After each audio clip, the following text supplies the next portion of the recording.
Mendes is the best fullback in world football. Imagine playing this good for years and years now and not getting your deserved attention. But eventually, after being criminally overlooked, Nuno Mendes finally gets his praises. And obviously, former players are even writing poems for him. Nuno Mendes, he's Portuguese, he does it with ease. More goals in the second half, please. Nuno's Mendes. Yes, you have to be very special when even Micah Richards is praising you, a fellow fullback, by the way. But no, jokes aside, something that was a bit questionable just a month ago is now absolutely certain. Nuno Mendes is not just the best left-back in the world, he is the best fullback in general right now. Portugal coach Roberto Martinez may be a little biased here, but he went even further, stating that Nuno is the best left-back he has ever seen. For the last couple of months, we've all been hearing the same thing. Even though he hasn't made a single mistake, Nuno Mendes hasn't received the recognition he deserves. He's been compared to left-backs with much bigger media PR, such as Alejandro Balde, Alphonso Davies, and even Balde Gvardiol, despite the latter not even being a left-back. However, Mendes is completely different to all of them. In fact, we wouldn't be far off the mark in saying that with the big games he's had in 2024-25, the Portuguese player has the strongest skill set of the three mentioned. He has Alphonso Davies' speed, Alejandro Balde's versatility, and Gvardiol's physicality. However, of the top fullbacks at the moment, the one player Mendes has a lot in common with is Barcelona's Alex Balde. They are both very athletic, elite dribblers, and speedsters who can cover a lot of ground and are an invaluable asset to teams who leave a lot of space at the back because they can recover from attack to defense almost immediately.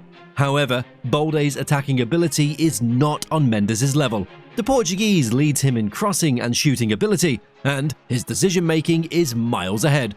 Balde is pretty close to Mendes in terms of potential, but it is Mendes' decision-making in crucial moments that distinguishes him from the other world-class left-backs.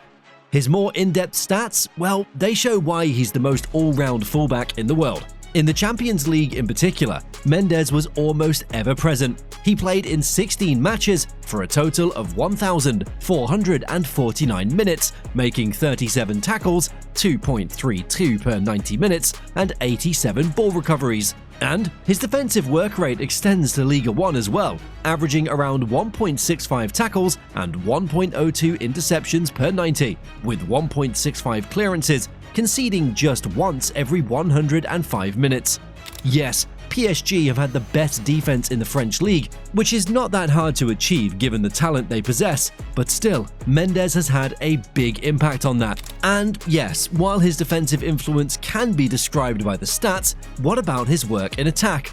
Comparing him to all the other left-backs in European football, Mendes ranks in the elite percentiles, 96th in progressive passes and 85th in expected assists. While maintaining a solid 78th percentile in cross accuracy, his progressive passing shines about 7.2 per game, landing him in the 94th percentile, as well as 3.5 progressive carries, 90th percentile, and 2.2 successful take-ons. One more interesting metric about him is that he concluded the Nations League final, being the second best assister from this edition of the competition. He provided 5 assists throughout 10 games, while only Joshua Kimmich had more with 6. But the big question remains, what makes Mendes so special to Luis Enrique and Roberto Martinez? To answer this, let's go back to where it all began. Born on June 19, 2002, in Sintra, Nuno Mendes joined Sporting CP's renowned academy at the age of 10, after playing for the local club Despertar. It's interesting that this club's name translates as "wake up" in Spanish, and it seems as though Mendes has been awake since his very first years as a professional. He rose quickly through the youth ranks and made his professional debut for Sporting in June 2020, just before his 18th birthday. Following Marcos Acuña's departure that summer, Mendes became the first-choice left-back at the age of 18, featuring 47 times across all competitions, scoring once and assisting 3 times. He helped Sporting to clinch the 2020-21 Primera Liga title after a 19-year drought, 19 years of title drought, Mendes steps in his first full season and Sporting end the curse. That's definitely not a coincidence. Moreover, his performances under Ruben Amorim earned him a place in the league's Team of the Year. Then, on the 31st of August, in the closing hours of one of the craziest transfer summers in recent times, Nuno Mendes was presented as PSG's final signing of their monumental pursuit for top stars on the market. Yes, we are talking about that summer when PSG signed Messi, Wijnaldum, Sergio Ramos, Hakimi, Mendes, and Gigi Donnarumma. And guess what? While the majority expected the first three to be the driving force behind an eventual, and now real, Champions League triumph, as Messi, Ramos, and Wijnaldum were certified stars, it was actually the latter three who dragged PSG to greatness. The transfer of Mendes was particularly successful, not only because of his skills on the pitch, but also because of the deal that PSG made. When you opt for a young, inexperienced player at that level, Mendes was 19 at the time, there is a high risk of the transfer being unsuccessful. Thus, PSG decided to sign him on loan with an option to buy. He performed so well in his debut season that PSG decided to pay the €38 million buyout clause. Since Nasser Al-Khelaifi changed strategy, getting rid of the big stars and relying on super young talents, Mendes has certainly been one of PSG's craziest deals. Yes, you do have talent on the one side, but also his price tag. While other influential players came for a lot more money, Mendes came for less than 40 million. Dembele, for example, cost 50 million, Hakimi, 68, Joao Neves, 70, Kvicha Kvaratskhelia, 80, and so on. And not to mention even guys like Kolo Muani and Gonçalo Ramos, who costed the club a combined fee of 150 million. Another interesting topic to discuss in this context is the increased market value. According to Transfer Market, Mendes' value was just 40 million euros in 2021 when he arrived at the Parc des Princes. He has now managed to increase it by almost 100%, with his current value standing at 70 million.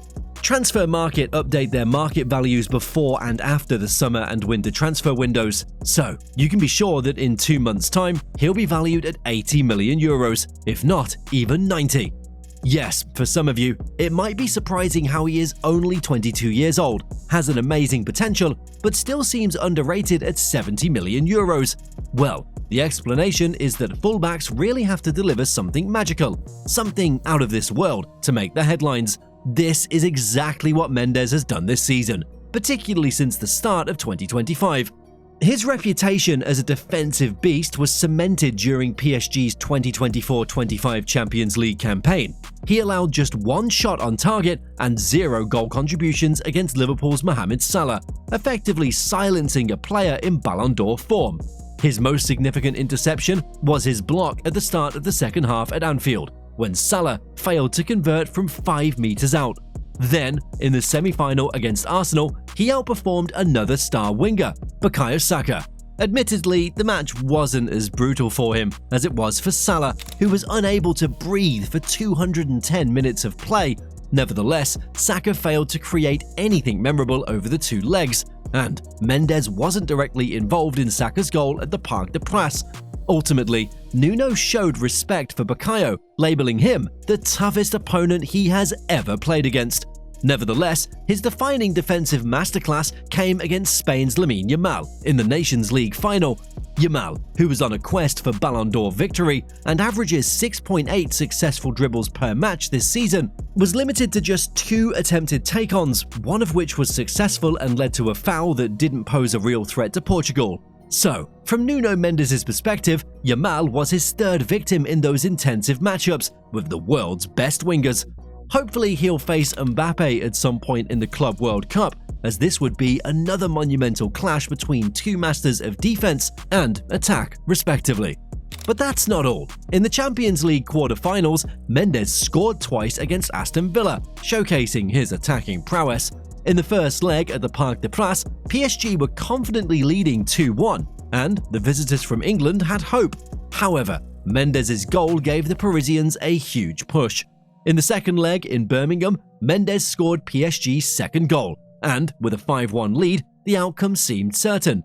Yes, Villa eventually scored 3 goals and had a couple of close chances to take the game into extra time, but even during a period when PSG dropped their level significantly, thinking it was all over, Mendes was one of the players who remained focused and didn't get distracted. So, from a current point of view, at just 22, Mendes has gone from teenage standout to arguably the world's best fullback.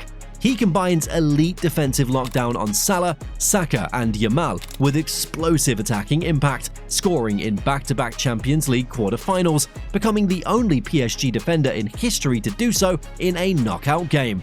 Teammates like Polinia call him clearly the best fullback in the world. And now, as he prepares for the Club World Cup, I really can see him redefining the fullback role. I mean, he could really enter the history books, and don't get surprised if he becomes only the 4th fullback in history to finish in the top 3 for the Ballon d'Or, after Maldini, Ruud Krol and Roberto Carlos, especially if he performs like we're used to at the World Cup. So, what's your opinion, guys? Do you think he can mark an era and start the new chapter in the history of the best fullbacks ever known? Drop your thoughts on this huge take in the comments below. Also, don't forget to like and subscribe. Or just check out our previous upload on the scary truth about his teammate, Vitinha. Nobody is noticing. You'll love it, believe me. Catch you there.